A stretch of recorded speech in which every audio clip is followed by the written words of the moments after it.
Bom dia a todos, bom dia à nossa presidente, excelentíssima desembargadora, doutora Ana Paula Zomer, nossos eminentes desembargadores da 6ª Câmara de Direito Privado deste tribunal, nossos servidores da Justiça, membros do MP, colegas advogados aqui presentes, e em especial o causídico do apelante, meu colega tanto de caserna quanto do exercício da advocacia e ainda caro professor doutor Abelardo.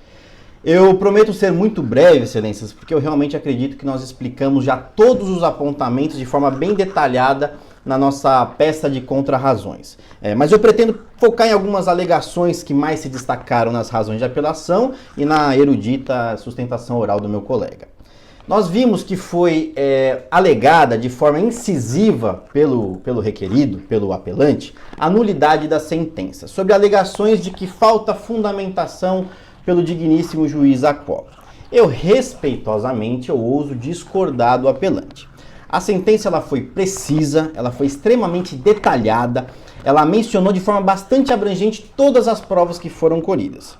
Foram juntados pareceres, atestados médicos, não de uma amiga, não houve nenhuma alegação de suspeição quando da oitiva pela parte ré, então não é uma amiga, como disse o apelante, mas de uma médica conhecida, inclusive integrante do Sistema Único de Saúde, e de uma outra médica do próprio Hospital da Polícia Militar que sequer conhecia a apelada.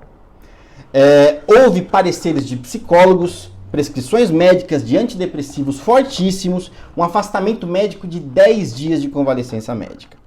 A requerente ela ainda solicitou transferência de batalhão para até se afastar do réu.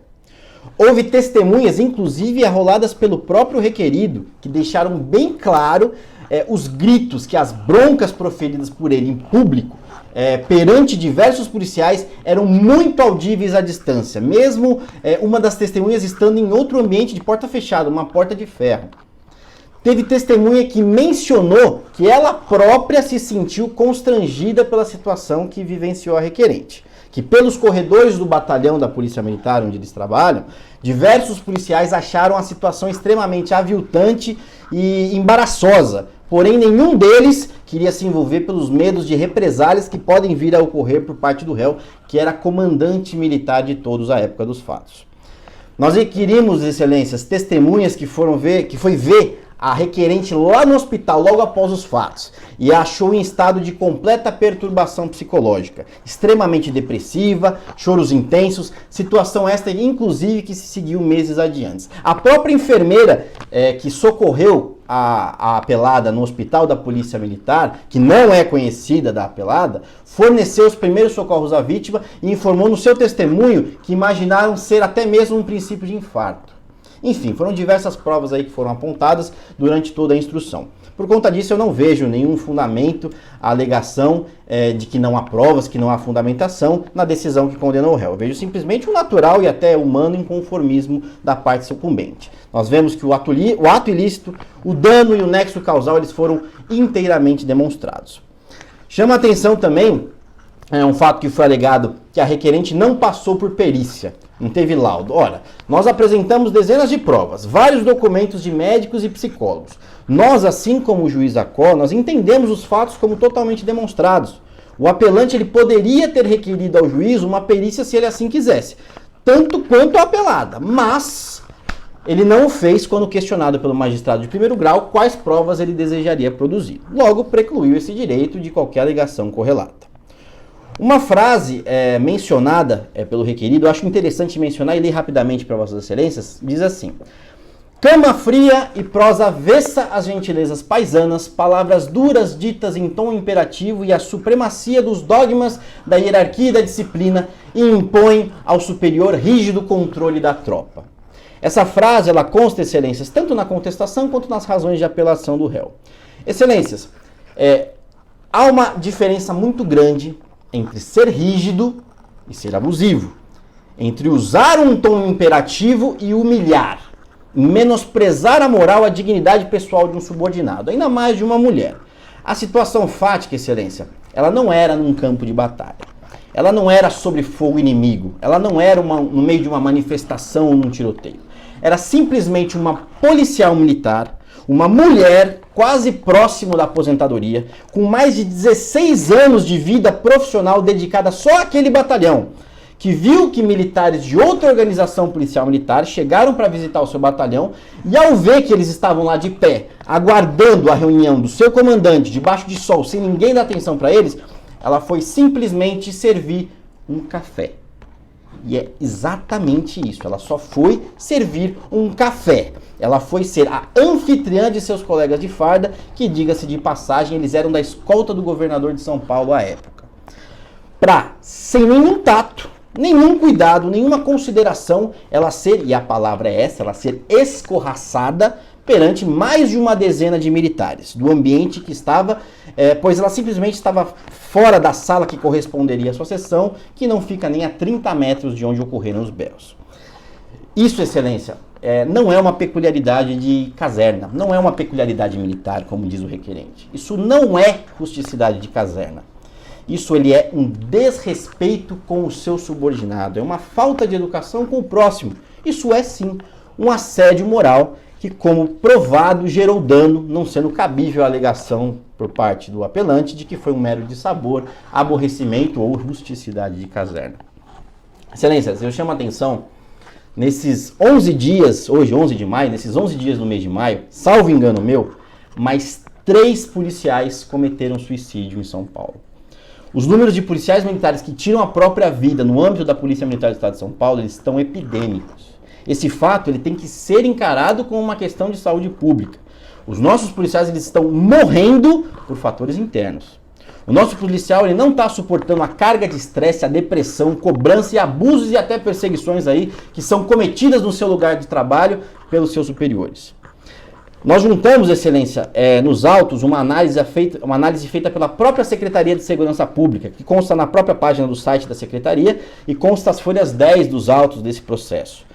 8 principais motivações do suicídio policial.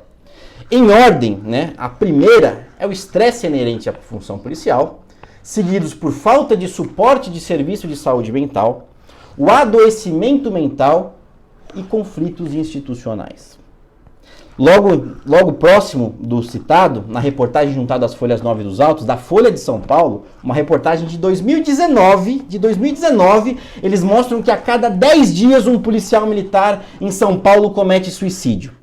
Eu receio que até esses números eles já foram superados de 2019 para cá. A investigação administrativa citada pelo apelante, feita pela PM, conforme nós provamos na instrução, ela foi extremamente mal feita e tendenciosa. Uma das testemunhas do apelante foi, inclusive, o coronel encarregado das investigações, o qual disse que ele próprio ouviu cerca de 15 testemunhas. Mas foi uma investigação que ouviu as testemunhas por telefone, que sequer assinaram ou rubricaram as suas versões, foi para o papel tão somente a versão do oficial que ouviu as testemunhas à distância, sem contraditório. Nós nunca saberemos o que foi falado ao telefone, exatamente o que foi para o papel. E ficou provado ainda, situação ainda muito mais grave, que quem efetuou estas ligações, quem de fato ouviu as testemunhas, e todas assim confirmaram, foi uma oficial, foi uma voz feminina do outro lado da linha, foi uma mulher. Ou seja, o coronel, homem, não ouviu ninguém. Quem ouviu as testemunhas não foi o encarregado do procedimento, foi delegado a uma oficial que sequer assina a versão que foi dita pelas testemunhas, que sequer certifica que foi ela e não o coronel encarregado que as ouviu. Só que no relatório aparece o coronel assinando como se ele tivesse escutado as testemunhas. A oficial que inquiriu todos e instruiu o procedimento, ela é mais moderna, ela é mais recruta que o investigado, que o apelante. É como colocar o subordinado para investigar seu chefe.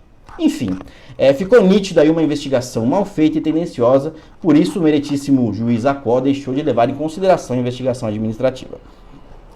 Se vossas excelências conferirem ainda, há algumas testemunhas idênticas em ambos, no administrativo e nessa ação. Mas o valor do depoimento para a proteção dos direitos da apelada muda consideravelmente em ambas as inquirições. E por quê? Porque a defesa pôde inquirir, a defesa pôde estar presente e eles assinaram, ainda que virtualmente, as suas versões. Para quase encerrar, Excelência, da mesma forma, não cabe alegações que estão na apelação de que a quantia da condenação exorbitante. Conforme juntado nos autos, o valor da condenação ele é menor que os proventos mensais do autor, que aliás é muito maior do que qualquer capitão da PM de São Paulo, tendo em vista os seus adicionais que foram incorporados ao salário do apelante pelo seu histórico profissional. Por isso, excelências, já para encerrar, o julgamento aqui em discussão ele é muito maior que somente o caso concreto. Ele vai muito além dos autos. Ele serve não só para punir o autor, para ressarcir a vítima pelos danos sofridos, mas não tenham dúvidas que o resultado dessa ação reverbera em toda a tropa da Polícia Militar Paulista. Que ela está cansada, está desmotivada e não está tendo seu devido reconhecimento.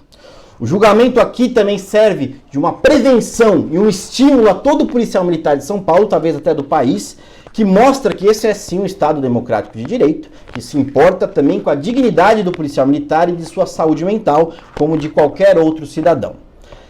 Que se importa com a dignidade e o tratamento da mulher policial, que deve ser bem tratada e respeitada como qualquer outro policial militar, independente da sua graduação ou posto.